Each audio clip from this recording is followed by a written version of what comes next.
I'm Martine Geyer on the Red River in Winnipeg. Join us here on the Weather Network as we continue to provide you with 24-hour coverage of the flood of the century here in Manitoba. I would have to say covering those floods in Winnipeg is one of the most impactful experiences I had while at the Weather Network, and the one memory that sticks out in my head is flying in to Winnipeg. And I don't know if it was because I was from the prairies, but it was one of those images that you can't forget and you wouldn't have understood unless you saw it in person. I mean, we had heard about the floods, we had heard about what was going on in the city, but it wasn't until I saw those farm fields as far as the eye could see underwater, and it just had this huge lump in my throat and your eyes teared up. It was pretty powerful stuff, the devastation, to see it firsthand. That's probably the one strongest memory, is just seeing it from the airplane and just thinking, oh my gosh, this is something horribly tragic.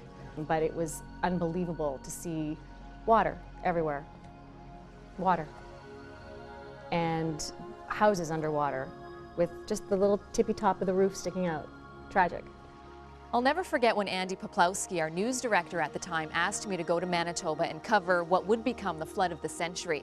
I'd lived in the Maritimes and never been out west, so really had no idea what to expect. We flew in and it was completely dark, and I didn't realize what the story was going to be, of course, until the next morning, when my cameraman and I drove to the scene of the flooding, and we were picked up in an aluminum boat. So we climbed into the boat and literally rowed to the house where we were going to interview this man. And I'll never forget seeing stop signs and street signs, just the tops of the signs, going by us as we rowed to this house.